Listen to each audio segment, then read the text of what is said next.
Hello and welcome to a new edition of True Audio Files, where I'm doing the year in review of 2022. This episode is my favorite pickups that I did this year, or that I picked up this year, whether it be some grails, old used grail that I found, or some just music that I hadn't picked up before that was released previously that was new to me, that was a revelation. Relevation. And that's basically the description of what is going to be covered here. There's going to be 10, sort of. There are a couple that are kind of grouped together, but these are essentially my 10 favorite pickups of this year. So we'll start it off with one of the ones that I picked up probably one of the earlier times this year, and that is Whiplash by Metallica. This was an EP that came out very early. I want to say it came out right after Kill 'Em All, their first album. Basically, there's a couple of songs, plus I think a couple of live tracks as well. But I have been looking for this for a while, and I actually got a decent price on it as well. And it sounds great. So, Metallica Whiplash. Next one up, Mingus Ahum. Now, this is a white label promo copy, and not only that, but it's mono, which if you've seen any of my other previous videos, I don't have a ton of mono, but here, so 6i white label promo. There are some of my favorite albums I've never heard in mono, and this was one of them. So I was able to find this, and it's not in the greatest of shape. And as a matter of fact, the one disappointment of this is I had to adjust the tracking, the anti-skate on my turntable, because the first track on it at near the end of it had a little bit of a skip, but being able to adjust the anti-skate, I was able to have it roll past that. So that was a little bit of a disappointment, but it was awesome to be able to get a 6i white label promo of the mono. So now I got to be on the lookout just for a good clean mono copy, not just the white label promo. So that'll be my next step. Next one up, one I've been looking for a little while now, for probably almost a year before I found it, was Freddie Hubbard Red Clay.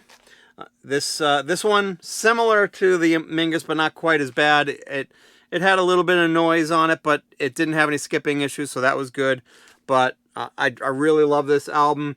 It's kind of came out the same time similar time to Bitches Brew, but I think it's a little bit more accessible than Bitches Brew for a jazz fusion kind of funk type album.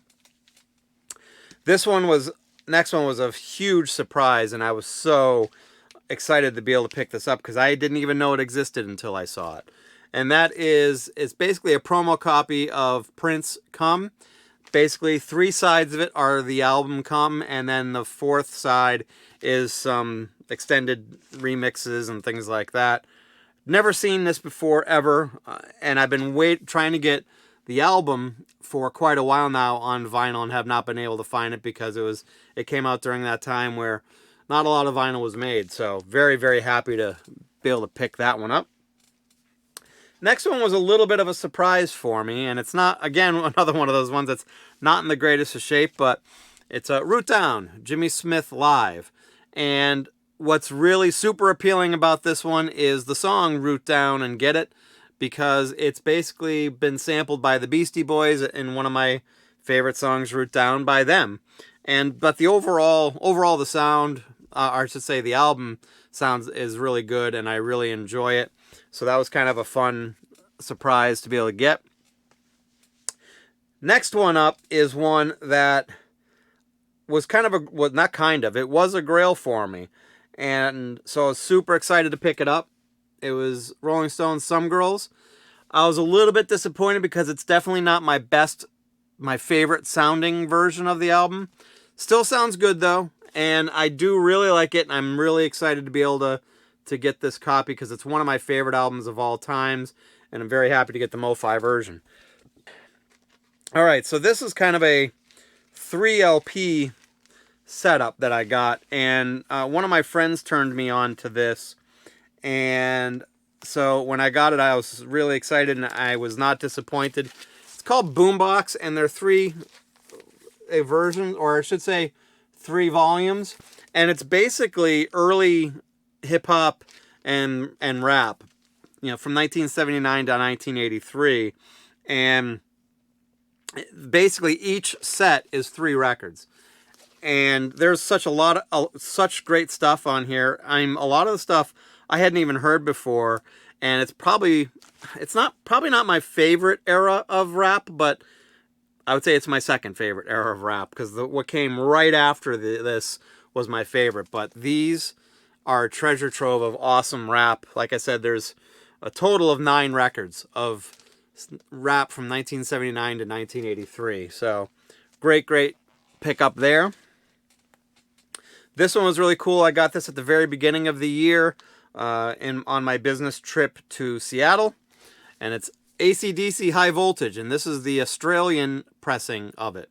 So much different from the looks, I should say. I have not been able to do a comparison between this and the US version that I have, but the album cover, as you can see, is completely different, and it's really interesting. This did have a little bit of a warp to it, but it really wasn't that bad, and it plays through fine. So, all right, next up, this is again a kind of a group of records, and this is a group I had never heard of before.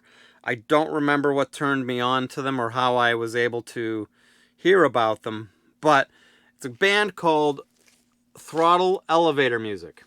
And there are, let's see, 1, 2, 3, 4, 5, 6 records that I have of theirs. I think there are some other ones that are out there that are done by some of the same musicians, but it's under a different name as well, if I'm not mistaken. But what makes these guys really interesting, first off, it's got Kamase Washington. I'm hoping I'm pronouncing that right, but he's a really great modern saxophonist, and he was part of this band. But this is basically a band that is basically kind of part punk, part funk, and part jazz. And it's a very interesting combination, and probably now one of my favorite bands, even though they don't exist now. But I don't know why I had never heard of them before, considering that they had 6 albums out. But I was able to get all of them on vinyl, and I got some of them digitally as well. But such a cool band, such a great, refreshing band, because it's just different, you know, and it combines a lot of my favorite types of music together into one package. So such a great thing. So if you haven't heard of Throttle Elevator Music, please check them out. If you like all those different types of music that I told you about, that they are, like I said, jazz, funk, and punk. So very cool stuff. So last, and most definitely not least, is one that I picked up when I went on a business trip to Vegas. It was very interesting getting it back home because of the size, but it was the last of the Grail box sets I was looking for from MoFi. And I was able to pick it up, and it was the Sinatra MoFi box set. And it is very cool. I have only listened to a little bit of it, but I've got it all cleaned up and ready to go, and can't wait to listen to all of it. But that was the last of the MoFi box sets that I needed. I have the Rolling Stones one, and I have the Beatles one, and now I have the Frank Sinatra one. So there were a lot of things that I bought. I bought a lot of great jazz, old jazz stuff that I really enjoyed too. But you know, I had to, again, narrow it down to my 10 favorites. And those are my 10 favorites from this year. And I would love to hear, you know, some of your favorites that you picked up this year. And, you know, were there any grails that you got like I got, like with the Sinatra and the Rolling Stones and the Mingus and the Prince? And I just had a whole bunch of them. But I'd love to hear your take. You know, what did you pick up this year that were kind of some grails for you that you were able to find out there and pick up and enjoy? I'd love to hear what you have to say about it in the comments. That's this episode. If you liked what you saw here, please hit that like button. Please subscribe to my channel. I would love to get some more subscribers. And if you want to know when my new videos come out, please hit that alert bell. And I am also on social media. I have a True Audio Files Facebook group, and I am on Twitter and Instagram as well. All of the links to those are in the description. So that is everything I've got for this year, actually. I hope you guys had a great year. I certainly did, and I look forward to doing more videos for you guys next year. Have a good one.